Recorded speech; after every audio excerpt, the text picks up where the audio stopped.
Volta com o cenário político. Nesta quinta-feira estamos entrevistando o Jorge do Rosário, que é presidente do PL, empresário aqui de Mossoró. Você de casa pode participar, enviar a sua pergunta. Nós temos aí o nosso Facebook, tem também o Twitter, o nosso Instagram, todos os contatos aparecendo aqui na tela, e tem também o nosso WhatsApp, 98802-8979. Envie o seu questionamento, a sua interação aqui para as nossas redes sociais. Vamos aqui falar sobre reforma da Previdência Estadual, antes de a gente retomar aqui a nossa entrevista. Os deputados estaduais do Rio Grande do Norte seguem legislando através do sistema de deliberação remota e intensificaram as discussões em torno da PEC da reforma da Previdência Estadual em mais uma sessão ordinária, realizada nesta quinta-feira durante o horário destinado aos deputados. O assunto foi minimamente debatido pelos parlamentares. Só que o governo possui 13 dos 15 votos necessários para a aprovação dessa PEC, mas não consegue emplacar a aprovação da reforma da Previdência. Durante coletiva de imprensa, a governadora Fátima Bezerra afirmou que, caso os deputados não aprovem a PEC, o Rio Grande do Norte vai passar a vigorar as regras da Previdência do governo federal. Acompanhe. A reforma é necessária para enfrentar o desequilíbrio do sistema previdenciário do nosso Estado. Continuamos aqui, através, inclusive, dos nossos secretários, o diálogo constante com o presidente da Assembleia Legislativa, que tem um papel importante também nesse contexto, para que nós venhamos a ter a condição necessária, ou seja, os votos necessários para aprovar. A proposta que nós enviamos, repito, ela vai de 12 a 16. Ela aumenta 1%, olha só, para os que ganham menos. E ela chega a 16% exatamente para os que ganham mais. Se até o dia 31 a gente não aprovar essa reforma, nós só temos duas saídas. Ou a gente se adequa à reforma no plano federal, que é o que nós vamos exatamente fazer, bem como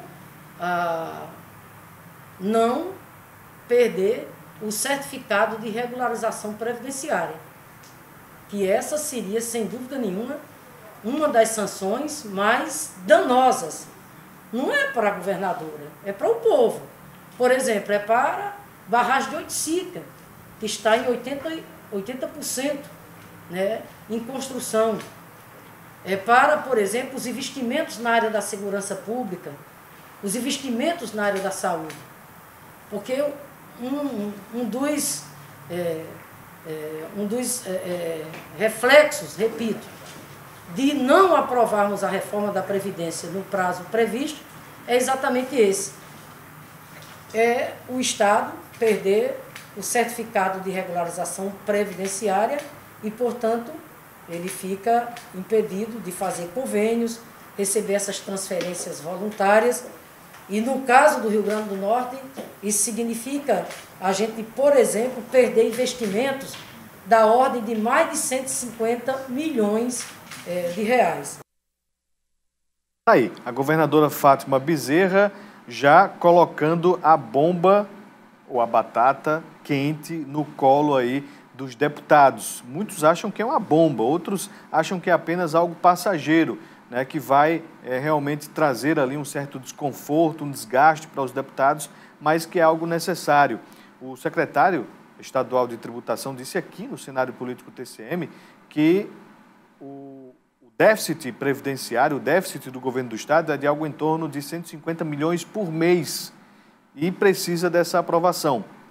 Caso, a governadora já deixou claro aí, caso os deputados não aprovem essa proposta, que passou aí por um diálogo entre algumas categorias, teve também a colaboração dos deputados, caso não venha essa aprovação, até próxima sexta-feira, dia 31, aí vai seguir a Previdência Nacional, a Previdência que foi aprovada no ano passado, que entrou em vigor em novembro de 2019. Vamos aguardar como é que vai ficar aí. O governo precisa de 2 votos para aprovar a reforma da Previdência, do jeito que está lá na Assembleia.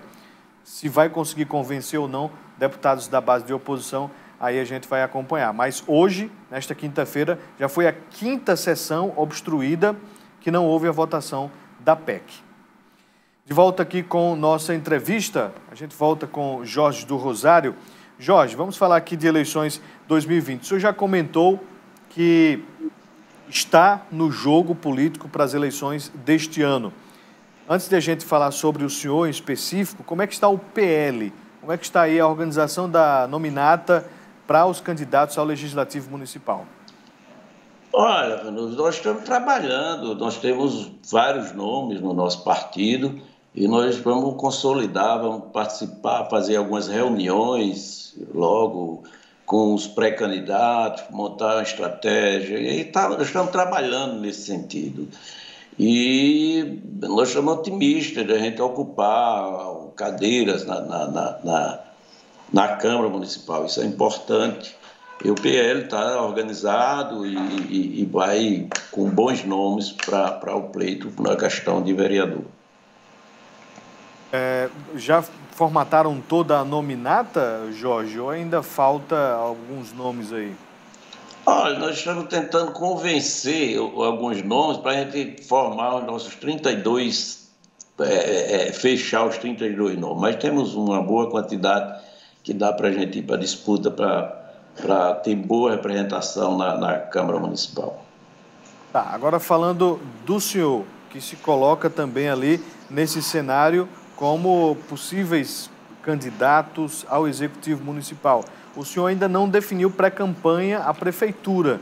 Como é que estão essas conversas? Olha, você colocou bem. Meu nome, eu sempre tenho dito, desde o início, quando me perguntam, que meu nome, o PL, vai tomar uma decisão, e essa decisão está muito próxima, e temos vários caminhos. Ainda tem um caminho que eu possa ser candidato a prefeito pelo PL. Essa possibilidade não está esgotada. Há essa possibilidade. Só que o partido, eu fui procurado por praticamente todos os que se jogaram, já disseram pré-candidatos, ou os candidatos e a gente foi procurado para uma possível composição. E a gente tem conversado. E quem nos procurar, a gente vai conversar e no momento certo, quando tiver todas essas possibilidades, a gente sentar na mesa e o partido vai tomar uma decisão se a gente vai ter a candidatura própria ou se a gente vai indicar alguém, no caso o meu nome, para vice e de qual candidato que a gente vai compor. Pelo que a gente tem observado ao longo aí das conversas que a gente tem acompanhado ao longo desse tempo, né, de pré-campanha, claro que durante o período de pandemia pouco se falou sobre sucessão municipal, mas o que se fala é que o senhor é o vice dos sonhos para muitos, seja para a ala governista, né, ali com a prefeita Rosalba Cialini, como também para a oposição. Mas aí o pessoal, quando fala no senhor como cabeça de chapa, aí já tem um outro discurso. Como é o senhor ser querido para ser vice, mas, por outro lado, não ser tão, assim, nesse momento, nesse quadro, colocado ali como cabeça de chapa? Se é um bom vice para todos, pode ser um bom candidato também, né? Não é lógico que leva isso. Significa que é um bom nome, modéstia à parte, para ser candidato também. Mas eu penso que é porque eu nunca me apresentei assim com mais ênfase como pré-candidato. Eu tenho uma responsabilidade muito grande de fazer isso. Por quê? Porque se eu fizer isso, eu coloco como quase irreversível, porque outras pessoas vão se comprometer comigo e eu teria dificuldade de recuar se assim o partido decidisse ou se a gente pensasse assim. Então eu quero na hora certa, e essa hora está chegando, de tomar, não eu, mas o partido e os meus amigos, ouvindo o povo, qual o caminho que a gente vai tomar. E eu não me preocupo com essa questão. E fico lisonjeado, inclusive, que todos os partidos tenham me procurado, para conversar e para fazer propostas, alguns querendo, inclusive, que eu seja candidato a prefeito.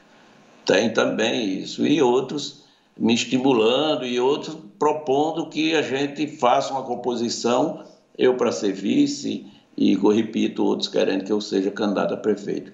Eu fico lisonjeado, mais uma vez, porque eu não tenho mandato, não tenho uma estrutura de mídia, enfim. Então, se meu nome está sendo lembrado, é pelo algum trabalho que a gente faz na nossa cidade.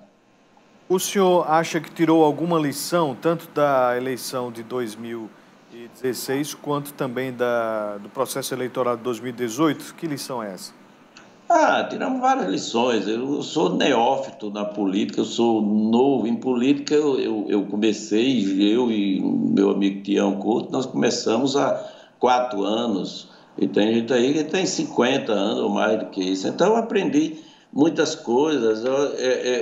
Mais uma coisa que eu aprendi, que política tem seu tempo certo, como a vida também, né? Tudo no seu tempo, isso é até bíblico. Então, as coisas acontecem, não é por você querer, você tem que ter, sim, percepção, sensibilidade e entender que quem vai decidir, quem vai escolher é o povo. E você tem que ter a humildade de aceitar os resultados e escutar o povo. O que o povo disser, você faça que dá certo.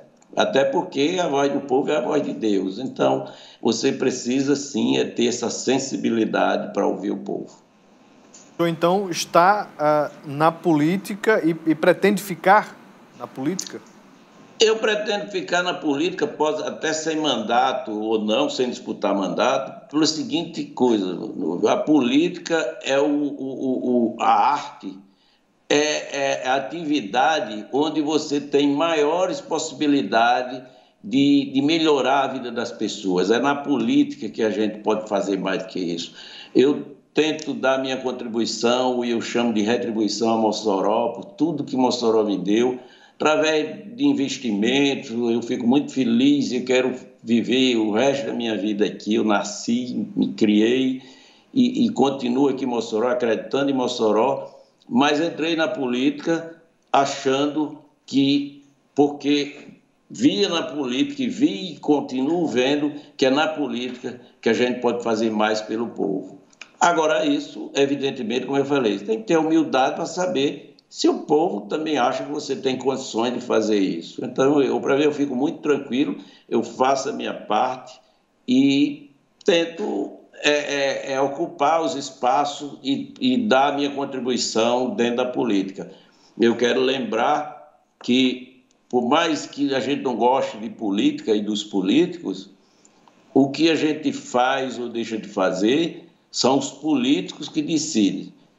Então, é na política que a gente precisa melhorar a política através dos políticos. Vamos melhorar os agentes públicos, que a gente vai, com certeza, melhorar a política. E, com certeza, também a política vai dar mais resultado e vai chegar onde quem precisa, que é para melhorar as condições de vida, ter política pública para melhorar a vida do povo. Jorge, a gente vai fazer mais um intervalo e aí eu falo também com você de casa que a gente vai bem rapidinho. Daqui a pouquinho a gente volta aqui com a nossa conversa com Jorge do Rosário, presidente do PL Mossoró.